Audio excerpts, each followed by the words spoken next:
پاکستان سمیت دنیا بھر میں عوام موسمیاتی تبدیلی کے موضوع پر کوئی خاص توجہ نہیں دے رہی، جس کی وجہ سے کرۂ ارض کے تمام جاندار متاثر ہو رہے ہیں۔ موسمیاتی تبدیلی سے ہمارا ملک پاکستان حال ہی میں شکار رہا ہے، جس کے نتیجے میں غیر روایتی مونسون کا سامنا کرنا پڑا۔ ریکارڈ سطح پر بارشیں ہوئیں، جس نے سیلاب کو جنم دیا۔ بلوچستان بالخصوص سندھ کے دیہی علاقوں کے رہائشی اب بھی ہنگامی حالت میں ہیں، کیونکہ ان سے سر کی چھت اور معاش کے لیے زمین سب کچھ پانی نے برباد کر دیا۔ ہماری اجتماعی غیر سنجیدگی کا اندازہ اس بات سے بھی لگایا جا سکتا ہے کہ مصر کے شہر شرم الشیخ میں اقوام متحدہ کے زیر اہتمام ہونے والی موسمیاتی تبدیلی کی کانفرنس میں حکومت کی جانب سے پاکستان کا مضبوط کیس پیش کیا گیا، جہاں غریب اور ترقی پذیر ممالک کو ماحولیاتی نقصان کے بدلے معاوضہ دینے کے معاہدے پر اتفاق کیا گیا۔ مگر اتنی بڑی خبر ہماری سیاسی صورتحال کی ڈھیروں خبروں کے نیچے دب کر رہ گئی۔ پاکستان نے نہ صرف 3 دہائیوں سے زیر التوا بحث کو کسی رخ تک پہنچایا ہے، بلکہ اس اجلاس کے ایجنڈے میں تباہی اور اس کے خمیازے سے متعلق بحث کروائی، پھر ان ممالک کو 33 برس بعد ایک فنڈ قائم کرنے پر بھی آمادہ کر لیا۔ وہاں ہر کوئی اس بڑے فیصلے کا کریڈٹ پاکستان کو دے رہا تھا، جو پاکستان کی بہت بڑی سفارتی کامیابی تھی۔ دنیا بھر میں خبریں نمایاں چلیں، مگر پاکستان میں بہت ہی کم لوگوں کو علم ہے۔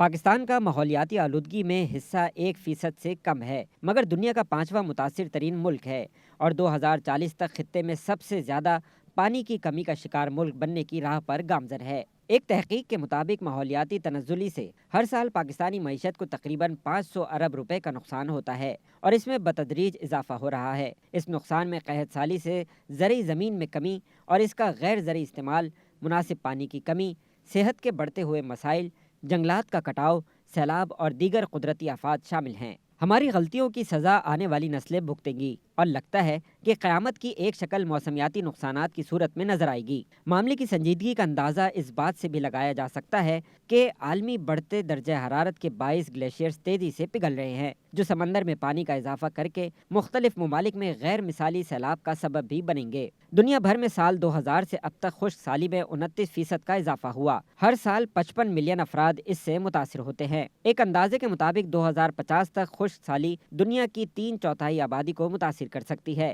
اس کا مطلب ہے کہ 2050 میں عالمی خوراک کی طلب کو پورا کرنے کے لیے زرعی پیداوار میں 60% کا اضافہ کرنا پڑے گا۔ دنیا کے 47% شہروں کو پانی کی قلت کا سامنا کرنا پڑ سکتا ہے، جو تنازعات اور لڑائی کو جنم دے گی۔ اقوام متحدہ کی رپورٹ کے مطابق 2001 سے 2018 کے دوران تمام قدرتی آفات میں سے 74% کا تعلق پانی سے تھا۔ فی الحال 3.6 بلین سے زائد افراد کو سالانہ 1 ماہ پانی تک ناکافی رسائی حاصل ہے اور یہ تعداد 2050 تک بڑھ کر 5 ارب سے زیادہ ہونے کا خدشہ ہے۔ براعظم افریقہ کے کئی ممالک بالخصوص نائجیریا شدید متاثر ہے، جہاں حالیہ دنوں میں آنے والے سیلاب سے 36 ریاستوں میں سے 34 ریاستیں پانی میں ڈوب گئیں اور اس پانی نے 1.4 ملین افراد کو گھر چھوڑنے پر مجبور کر دیا۔ ادھر آسٹریلیا اور امریکی ریاست کیلیفورنیا کے جنگلات میں آگ لگنے کے واقعات اور شدت میں اضافہ ہوتا جا رہا ہے، جو عالمی درجہ حرارت میں مزید اضافے کا باعث بن رہا ہے۔ آگ کے نتیجے میں انسانی جانوں کا نقصان تو زیادہ نہ ہوا، تاہم یہ دنیا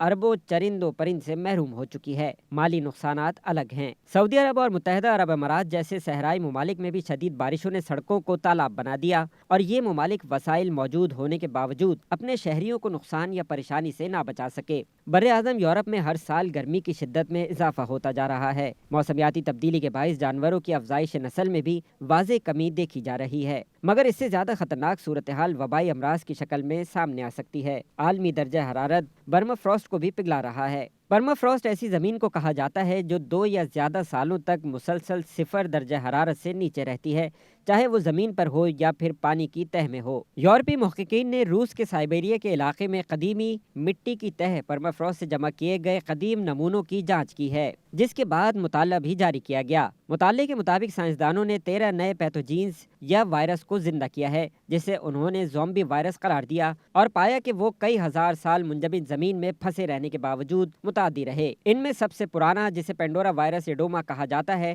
جو 48,000 سال پرانا ہے۔ سائنسدانوں نے طویل عرصے سے متنبع کیا ہے کہ ماحول کی گرمی کی وجہ سے پرمافراسٹ کا پگھلنا میتھین جیسے پہلے پھنسے ہوئے گرین ہاؤس گیسوں کو آزاد کر کے موسمیاتی تبدیلی کو مزید خراب کرے گا۔ قدیم نامعلوم وائرس کے باعث پودوں، جانوروں یا انسانی بیماریوں کی صورتحال بہت زیادہ تباہ کن ہو سکتی ہے، کیونکہ زمانے قدیم میں نہ تو کسی کو صحت کے بارے میں اتنی آگاہی تھی اور نہ ہی جدیدیت تھی جس کے ذریعے وہ اپنا بہتر علاج پاتے۔ کینسر سمیت کئی بیماریاں چند سالوں قبل ہی قابل علاج ہوئی ہیں۔ ایسا نہ ہو کہ کوئی ایسا وائرس بھی اس منجمد زمین سے نکل آئے جس کا توڑ ڈھونڈتے ڈھونڈتے ہزاروں جانیں ضائع ہو جائے۔ آنے والے دنوں میں خوراک کی کمی کا توڑ یہ ہے کہ ہمیں زراعت میں جتنا ممکن ہو سکے اضافہ کرنا ہوگا، جو عالمی ماحول کو بھی بہتر کرے گا، مگر بدقسمتی ہے کہ ہم زرعی زمینوں پر نئی تعمیرات کر رہے ہیں۔ سب سے زیادہ نقصان پنجاب میں دیکھا جا رہا ہے، جہاں ماہرین کو شدید تحفظات ہیں۔ لمحہ فکر یہ ہے کہ حکومتی سرپرستی بھی حاصل ہو چکی ہے۔ ماہرین کا کہنا ہے کہ مبینہ طور پر پنجاب کا راوی ریور اربن پروجیکٹ کئی زرعی زمینوں کو کھا چکا ہے۔